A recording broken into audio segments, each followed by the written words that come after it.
ఎన్ని మాటలు. ఇప్పుడు ఆయనకి పెద్ద పేరు, ఆయనకున్న పెద్ద జోక్ ఏంటంటే ఆయన మీద అసలు నోరెత్తని వాడు కూడా ప్రధానమంత్రి అవ్వచ్చని ప్రూవ్ చేసేవాడు, నోట్లో నాలుగు లేనివాడు కూడా ప్రధానమంత్రి అని ప్రూవ్ చేసేవాడు.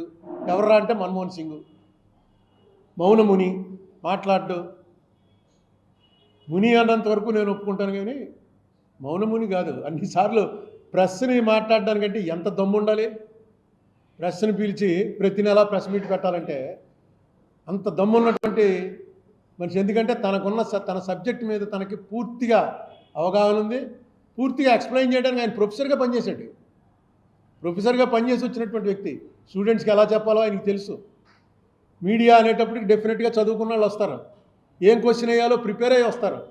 అందుకని సభల్లో మాట్లాడటం కన్నా మీడియాతో మాట్లాడడం అనేది ఒక పెద్ద ఎక్స్పర్టైజ్. అది దాంట్లో ఆయన ఈ హాస్ ప్రూవ్డ్. ఎందుకంటే మెరిట్ ఉన్నవాడు ఎడ్యుకేటెడ్ అండ్ లిటరేట్ క్రౌడ్ దగ్గర ఎక్కువ అట్రాక్ట్ అవుతాడు.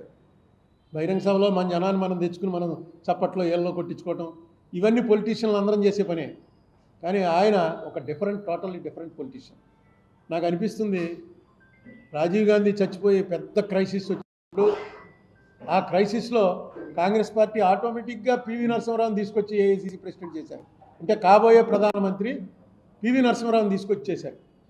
అప్పటికేమీ కాంగ్రెస్ పార్టీ గెలుస్తుంది అనేటువంటి నమ్మకంలో ఉన్నది కాదు. ఒకవేళ గెలిస్తే మా క్యాండిడేట్ పివి నరసింహారావు. అంతకు 10 రోజుల ముందు పివి నరసింహారావు గారు నేను వెళ్ళిపోతున్నాను అని సామాను సర్దుకుని మీతోటే చెప్పాడు మీడియాతోటి. ఇదిగో అబ్బాయి నా సామాను అంతా సర్దేశాను, ఈ ఎలక్షన్లో నేను ఈ ఎలక్షన్ టైంలో వదిలేసిపోతే మంచి మెసేజ్ వెళ్ళదని కూర్చున్నాను, నేను రిటైర్ అయిపోయాను, వెళ్ళిపోతున్నాను నేను. అదేది ఒక కొత్తాళం పీఠం అని ఆ పీఠం వాళ్ళు కూడా అడిగారు, మా పీఠంలోకి వచ్చి నువ్వు పీఠాధిపతిగా ఉంటావా అని. కొంచెం ఆలోచించుకోవడానికి టైమే ఉండని చెప్పాడు. అటువంటి మనిషిని తీసుకొచ్చి ఎందుకు పెట్టారు అంటే ఆయన అవసరం ఉంది. చాలా మెయింటైన్ చేసే మనిషి కావాలని పెట్టారు. అలాగే కాంగ్రెస్ పవర్లోకి వచ్చి 2004లో మేము అందరం ఉన్నాం. అందరం సోనియా గాంధీ అయిపోయింది ప్రధానమంత్రి అని అనుకున్నాం. ఆ టైంలో మన్మోహన్ సింగ్ని తీసుకొచ్చి ప్రధానమంత్రిని ఆవిడ ప్రకటించడానికి ముందు మా అందరి సమ్మతి తీసుకుని మీకు వదిలేస్తున్నామని సెంట్రల్ హాల్ మీటింగ్లో చెప్పించుకోవటం. మన్మోహన్ సింగ్ అని చెప్పి రాత్రికి తెలియగానే మొత్తం అందరం ఆశ్చర్యపోయాం. ఎవరు ఎక్స్పెక్ట్ చేయలే. ఎందుకంటే మన్మోహన్ సింగ్ అసలు రేస్లోనే లేడు. ఆయన డెఫినెట్గా ఆయన క్యాబినెట్లో ఉంటాడు, క్యాబినెట్లో ఫైనాన్స్ మినిస్టర్ అవుతాడని అనుకున్నాం తప్ప ప్రధానమంత్రి పోస్ట్కే మన్మోహన్ సింగ్ని తీసుకొస్తున్నట్ట అని. వచ్చాడు Manmohan Singh.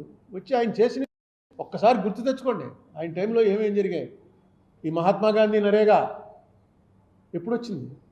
Right to information act. ఇవాళ దానివల్ల ఎన్ని స్కాములు బయటకు వస్తున్నాయి. రైట్ టు ఇన్ఫర్మేషన్ యాక్ట్ 75,000 కోట్లు అనుకుంటాను. రుణమాఫీ అంటే నిజంగా రుణమాఫీ చేశారు. రుణమాఫీ అని దాని మీద రోజు గొడవలే మనకి. నువ్వు అంత చేస్తాన్నావు, ఎంత చేసావు, ఎక్కడ చేసావు, ఎవరికి చేసావు చూపించు, ఇవే రోజు గొడవలు. 75,000 కోట్ల రూపాయలు ఆల్ ఓవర్ ఇండియా రుణమాఫీ అని ప్రకటించాడు. ఆ ప్రకటించిన కూడా సరిగ్గా వినపడలేదు మాకు, స్లోగా ప్రకటించాడు.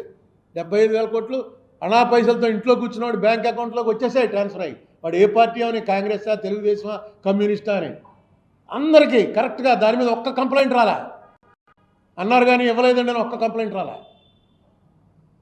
ఎందుకంటే ఆయన రిజల్ట్ మీదే చూశాడు తప్ప పొలిటికల్ బెనిఫిట్ అనేది అసలు చూసుకోలే.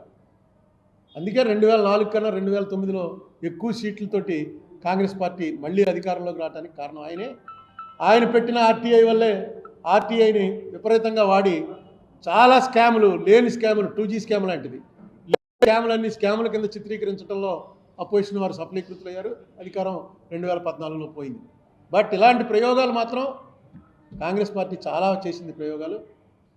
నిజంగా కాంగ్రెస్ బలహీనం అయిపోయి నేను ఎన్నోసార్లు చెప్పాను, మళ్ళీ చెప్తున్నా. కాంగ్రెస్ బలహీనపడటం, కాంగ్రెస్ అధికారంలో ఉందా ప్రతిపక్షంలో ఉందా అన్నది వేరే విషయం. బలహీనపడటం మాత్రం ఈ దేశానికి చాలా ప్రమాదకరం. కాంగ్రెస్ బలం పడాలి. మన్మోహన్ సింగ్ లాంటి వ్యక్తుల్ని కూడా తీసుకొచ్చి సద్వినియోగం చేసుకుని దేశాన్ని నిలబెట్టగలరు, ఆ పార్టీ జీన్లో ఉంది అనేటువంటిది నేను నమ్ముతాను. మన్మోహన్ సింగ్ గారు నిజంగా ఆయన చేసిన కంట్రిబ్యూషన్, ఎందుకంటే ఆయన ఒకసారి అన్నాడు, హిస్టరీ నా విషయంలో నన్ను నానా రకాలుగా తిడుతున్నారు కానీ నా విషయంలో హిస్టరీ ఇంత అన్ఫెయిర్గా ఉండకపోవచ్చు, జనరస్గానే ఉంటుంది అని. తర్వాత ఆయనది మన ఆంధ్ర గురించి ఒకరోజు నేను రాజ్యసభ వరండాలో ఆయన వస్తున్నాడు ఎదురుకుండా. నేను పార్లమెంట్కి వెళ్తూ ఉండేవాడిని, వెళ్ళాను పార్లమెంట్కి. ఇలా రాజ్యసభలో ఆయన వస్తుంటే చూసి నమస్కారం పెట్టి, సార్ ఆంధ్రప్రదేశ్ గురించి ఎవ్వడూ మాట్లాడలేదు, లోక్సభలో మాట్లాడడానికి కాంగ్రెస్ పార్టీ వాడు ఎవడు లేడు, రాజ్యసభలో మీరు ఎవరో మాట్లాడాలండి, మీరే కదా చేసింది, చాలా నెగిటివ్ అయింది, ఏం మాట్లాడాలో కాగితం మీద రాసి అని వెళ్ళిపోయాడు లోపలికి వెళ్ళినవరుగా మమ్మల్ని. బయటకు వచ్చి డాక్టర్ రామచంద్రరావు గారితో చెప్పాను, ఇలా అన్నాడండి ఆయన, కాగితం మీద రాసిమ్మన్నాడు. వెంటనే రాసి మరి ఏదో నన్ను వదులుచుకోవటానికి అన్నాడేమో, కాగితం మీద రాసి అని ఏమి మనం ఆయనకి తెలియదు అంటే ఆయనకి ఏం జ్ఞాపకం ఉంటుందయా, వెంటనే రాసి నువ్వంటే గుర్తుపట్టాడు కాబట్టి కాగితం మీద రాసి అన్నాడు. ఈ లోపల దిగ్విజయ్ సింగ్ గారు వచ్చాడు. దిగ్విజయ్ సింగ్ గారు అరుణ్ ఏదో ఆయనకి మన్మోహన్ సింగ్ ఏదో చెప్పాట, నిన్ను అడగమన్నాడు అని. అంటే ఎంత అటెంటివ్గా ఉన్నాడు చూడండి. వెంటనే సెంట్రల్లో కూర్చుని ఒక 5-6 పాయింట్లు ఏవేవైతే గవర్నమెంట్ మనకు ప్రామిస్ చేసిందో, ఏవేవైతే ఇవ్వలేదో అవన్నీ 5-6 పాయింట్లు రాసి ఇచ్చాను. అంటే సరే ఇప్పుడు వస్తుంది మన్మోహన్ సింగ్ అనుకున్నాం. సడన్గా టీవీలో మన్మోహన్ సింగ్ గారు అంటే రాజ్యసభ లైవ్ వస్తుంది కదా, సెంట్రల్లో పెడతారు లోక్సభ లైవ్ రాజ్యసభ లైవ్ అని. అరే ఈయన మాట్లాడేస్తున్నాడండి అని మాట్లాడేస్తున్నాడు. దగ్గరికి వెళ్ళి ఆ టీవీ దగ్గరికి వెళ్ళి వింటే మొత్తం నేను చెప్పినవన్నీ చెప్పేశాడు. ఉదాహరణ తర్వాత ఒకటి చెప్పి కాగితం చూసుకోలే అంటే అలా చూసి ఒకసారి అనేటోడికి ఆయనకు అర్థమైపోయింది, జ్ఞాపకం వచ్చింది. Pin drop silence. Manmohan Singh గారు మళ్ళీ లేచి నిలబడ్డాడు అంటే మొత్తం ఏ సభ అన్నా సరే, రాజ్యసభ అని, లోక్సభ అని, అధికారం అని, ప్రతిపక్షం అని, పిన్ డ్రాప్ సైలెన్స్లో ఉంటారు. మ్యాటర్ లేకపోతే మాట్లాడ్డా అసలు క్లియర్గా చెప్పవలసింది చెప్పాడు ఆన్ రికార్డు. తర్వాతే యూనియన్ గవర్నమెంట్ వాళ్ళు, మోడీ గారి గవర్నమెంట్ కమిటీ వేసింది. ఇది బహుశా 16లోనో 17లోనో అనుకుంటా. నేను అనుకున్నాను అసలు ఇంత ఒక్కసారి చూస్తే చెప్పగలిగినటువంటి శక్తి. వెంటనే మళ్ళీ ఎక్కువ లేట్ కూడా లేదు. ఆ వేళ ఆయన స్పీచ్ ఉందో లేకపోతే ఆయన కనుక ఇలా చేయొత్తాడంటే ఇమీడియట్గా సభ అంతా అవుతుంది, ఆయన ఇమ్మంటారు, లేచి మీరు చెప్పండి సార్ అంటారు. నేను అలా చెప్పాడు, వెంటనే చెప్పేశాడు లేచి. నాకు ఇటువంటి ఇంకో మాట మనం అందరం విన్నాం టీవీలో, రాత్రి మళ్ళీ విన్నాను, నేను విని నోట్ చేసుకున్నాను. ఏం మాట్లాడతాడండి అసలు మన్మోహన్ సింగ్ గారు, చప్పగా ఉంటుంది, గట్టిగా నాలా కేకలేయలేడు, లేకపోతే మోడీ గారిలాగా ఆ రిథమిక్గా స్పీచ్ ఇవ్వలేడు.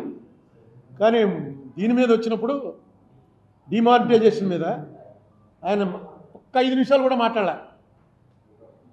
ఏమన్నాడు ఆయన ఎండింగ్ ఏమన్నాడు, this is a monumental disorder.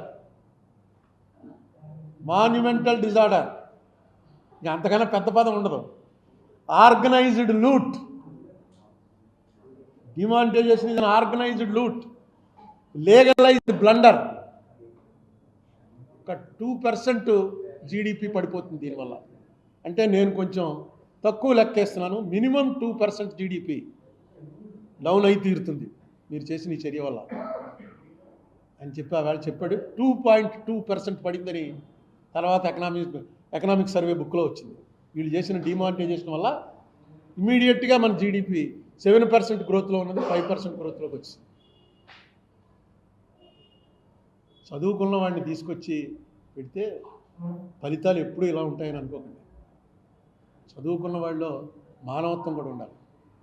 ఇలాగే చదువుకున్న వాడిని నోబెల్ ప్రైజ్ గ్రహీతని తీసుకొచ్చి బంగ్లాదేశ్లో పెట్టారు. ఇప్పుడు మొహమ్మద్ యూనస్ అని ఆయన తీసుకొచ్చి బంగ్లాదేశ్లో పెట్టిన తర్వాత ఏం జరుగుతుందో చూస్తున్నాం కదా. పాకిస్తాన్ విభజనప్పుడు ఏం గొడవలు జరిగాయో ఆ గొడవలన్నీ మళ్ళీ జరిపించేటువంటి పనులు చేస్తున్నారు. అంటే వాళ్ళ చేతిలో ఉండదు. చాలామంది అనుకుంటారు మన్మోహన్ సింగ్ గారికి అసలు కంట్రోల్ లేదండి అని. ఆయనకి ఎంత కంట్రోల్ ఉందో మేము చూసాం. గవర్నమెంట్ దాంట్లో ఎవరు ఇంటర్ఫీర్ అయినా ఆయన ఒప్పుకునేవాడు కాదు. నాకు సీన్ గుర్తు, రెండోసారి గవర్నమెంట్ వచ్చినప్పుడు బాలు గారిని మంత్రిగా తీసుకోవాలని, దాని మీద ఎంత జరిగిందంటే కరుణానిధి గారి సపోర్ట్ తోటి గవర్నమెంట్ అది. కరుణానిధి గారు బాలుని పెట్టి తీరాలంటాడు. ఈయనేమో ఏదో ఇష్యూ మీద నేను బాలు అనేటువంటి మనిషిని నేను తీసుకోను, ఈ ట్రిప్ తీసుకోను, కావలిస్తే మళ్ళీ రీషెఫ్లో ఏదో ఉంటే చూద్దాం, ఇప్పుడు బాలుని తీసుకునే సమస్య లేదు. దాని గురించి 2 రోజులు ఆగింది, ఏంటిది గవర్నమెంట్ ఫామ్ అవుతుందా లేదా అని. కానీ ఆయనే వెనక్కి వెళ్ళాలి. ఆయనకి ఎవరి మీద కోపం ఉండదు.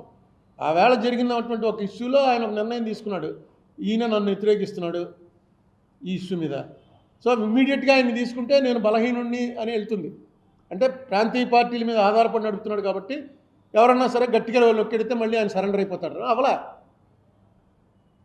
అంత ధైర్యం, అంత దాని ఏమంటారు కమిట్మెంట్ ఉన్నటువంటి వ్యక్తి.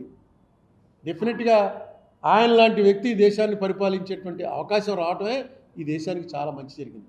ఆయన కొన్ని ఆధార్ కార్డు కానీ వరుసపెట్టి ఇప్పుడు చెప్పలేను, అన్నీ ఉన్నాయి. ప్రతి పార్లమెంట్ సెక్షన్లో ఒకటి కొత్తది ప్రవేశపెట్టేవాడు. దానివల్ల దేశానికి ఎంత మంచి జరిగిందో ఇమ్మీడియట్గా లెక్కలతో సహా తెలిసిపోయేది.